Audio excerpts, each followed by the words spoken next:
Hi friends, welcome back to YouTube channel Touring Bells. ఈ రోజు మనం గుజరాత్ లో ఉన్న ఒక డిఫరెంట్ ప్లేస్ అన్నమాట. ఇది చాలా మందికి తెలిసి ఉండదు. So run of Kutch. So ఈ రన్ ఆఫ్ కచ్ ఎక్కడ ఉంది, సో ఈ ప్లేస్ కి ఎలా వెళ్ళాలి అనుకునే వాళ్ళు వీడియో స్కిప్ చేయకుండా చూడండి. ముందుగా మన ఛానల్ సబ్స్క్రైబ్ చేసుకోకపోతే సబ్స్క్రైబ్ చేసుకోండి. చేసుకున్నారంటే మీ ఫ్రెండ్స్ కి షేర్ చేసి వాళ్ళని సబ్స్క్రైబ్ చేసుకోండి. నేను చేసే వీడియోస్ కాకుండా మీకు ఏదైనా స్పెసిఫిక్ టూర్ ప్లాన్ కావాలనుకుంటే కింద కామెంట్లో ఆ ప్లేస్ మెన్షన్ చేయండి. దాని గురించి కంప్లీట్ వీడియో చేసి పోస్ట్ చేయండి. సో ఈ రన్ ఆఫ్ కచ్ ఏంటి అంటే ఇది ఒక సాల్ట్ డెజర్ట్. సో ఎలా అంటే మీకు ఇక్కడ మామూలుగా అయితే మనం ఎక్కడైనా డెజర్ట్లో ఇసుక చూస్తాం, కానీ ఇక్కడ డెజర్ట్ మొత్తం ఉప్పే ఉంటుంది. సో అసలు ఈ డెజర్ట్ ఏంటి, దీని స్పెషాలిటీ ఏంటో మాట్లాడుకుందాం. సో ఫస్ట్ మనం ఆ ప్లేస్కి ఎలా రీచ్ అవ్వాలి అంటే, ఈ రన్ ఆఫ్ కచ్కి రీచ్ అవ్వాలంటే మనకి ఫస్ట్ భుజ్ ఎయిర్పోర్ట్ ఉంటుంది అనమాట. సో ఈ భుజ్కి ఫ్లైట్ బుక్ చేసుకుంటే ఇక్కడ నుంచి మనకి ఈ రన్ ఆఫ్ కచ్కి 80 కిలోమీటర్స్ డిస్టెన్స్ ఉంటుంది. సో అక్కడ నుంచి మన క్యాబ్స్, ట్రైన్స్, క్యాబ్స్ ఫెసిలిటీ ఉంటుంది అనమాట. క్యాబ్స్, బస్సెస్, లోకల్ ట్రాన్స్పోర్టేషన్ ఉంటుంది. లేదు మనం ట్రైన్లో రావాలనుకుంటే కనుక ఈ భుజ్కే మనకి రైల్వే స్టేషన్ ఉంది. సో ఈ భుజ్కి మనం ట్రైన్ బుక్ చేసుకొని ఈ భుజ్ నుంచి మనం ఈ రన్ ఆఫ్ కచ్కి రావచ్చు అనమాట. సో అసలు ఈ రన్ ఆఫ్ కచ్లో ఒక స్పెషాలిటీ ఏంటి, అసలు ఈ ప్లేస్ ఎలా ఫామ్ అయింది అంటే, ఇంతకుముందు ఈ ప్లేస్లో మనకి ఒక సముద్రం ఉండేదంట. సో ఈ భూమి చేంజెస్ వల్ల కానీ అంటే కొన్నిసార్లు సముద్రం వెనక్కి వెళ్ళిపోతుంది కదా. సో ఈ ప్రదేశం అంతా ఇంత ముందు సముద్రపు అడుగు భాగంలో ఉండేదంట. తర్వాత ఏంటి అంటే కొన్ని సునామీల వల్ల, భూకంపాల వల్ల సముద్రం వెనక్కి వెళ్ళిపోయి ఈ అడుగున లేయర్ ఉంది కదా. సో మనకేంటంటే సముద్రం కింద ఉప్పు అంతా అరలగట్టిపోయి ఉంటుంది కదా, అలాగే ఫామ్ అయిన ప్లేస్ అనమాట ఇది. సో ఈ ప్లేస్ లో మనకి పెద్దగా చూడడానికి ఎక్కువ లేకపోయినా కానీ ఈ లోకల్ యొక్క కల్చర్ చాలా బాగుంటుంది. ప్లస్ ఈ డెజర్ట్ లో మనకి సన్ రైజ్, సన్సెట్ అయితే చాలా బాగుంటుంది అనమాట. సో ఈ సాల్ట్ డెజర్ట్ లో కంప్లీట్ గా మీకు మొత్తం ఎక్కడ చూసినా మొత్తం వైట్ అండ్ వైటే ఉంటుంది. ఎలాగంటే మీకు మౌంటైన్స్ కి వెళ్తే స్నోఫాల్ పడుతున్నప్పుడు చుట్టూ ఎలాగ వైట్ కలర్ లో మీకు స్నో పడితే ఎలా ఉంటుందో, సో ఇక్కడ కూడా సాల్ట్ అలాగే పేరుకుపోయి అలా ఉండిపోద్ది అనమాట.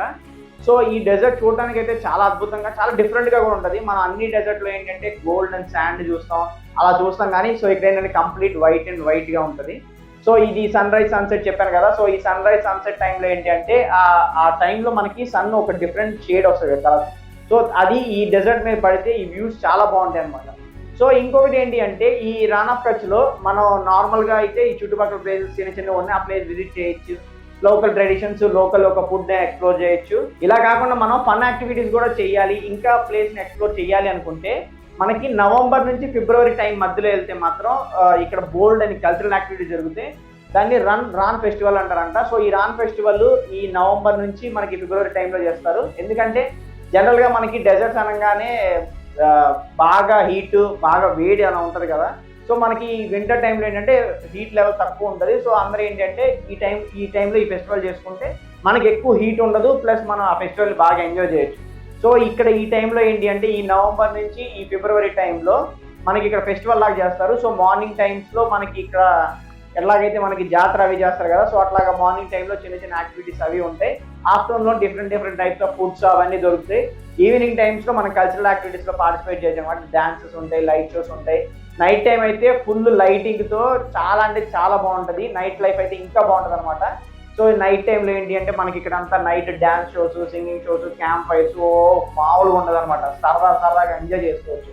సో ఇలాగ ఎంజాయ్ చేయాలి అనుకుంటే మీరు ఈ ఫెస్టివల్ టైంలో వస్తే, ఈ రన్ ఫెస్టివల్ టైంలో వస్తే కనుక ఇవన్నీ ఎక్స్ప్లోర్ చేయొచ్చు. మీకు ఒక 2 days అయితే సరిపోద్ది అనమాట ఈ ఫెస్టివల్ టైంలో వస్తే. సో లేదు మీరు ఫెస్టివల్ కాకుండా నార్మల్ టైంలో కనుక వస్తే మీకు 1 day అయితే ఈ ప్లేస్ విజిట్ చేయడం సరిపోద్ది. సో చుట్టుపక్కల చిన్న ప్లేసెస్ అయితే ఉంటాయి. సో మనం ఏంటంటే 1 dayలో కంప్లీట్ చేసేయచ్చు ఈ ట్రిప్ని.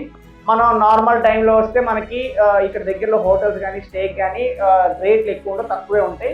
కానీ ఫెస్టివల్ టైంలో ఏంటి అంటే జనాలు ఎక్కువ మంది వస్తుంటారు కదా. సో అందుకని ఏంటి అంటే ఫుడ్ కాస్ట్ కానీ, స్టేయింగ్ కాస్ట్ కానీ ఎక్కువ ఉంటాయి అనమాట. మీరు ఎక్స్ప్లోర్ చేయాలి, రేట్ ఎక్కువైనా పర్లేదు అనుకుంటే కనుక ఫెస్టివల్ టైంలో రండి, చాలా బాగుంటుంది.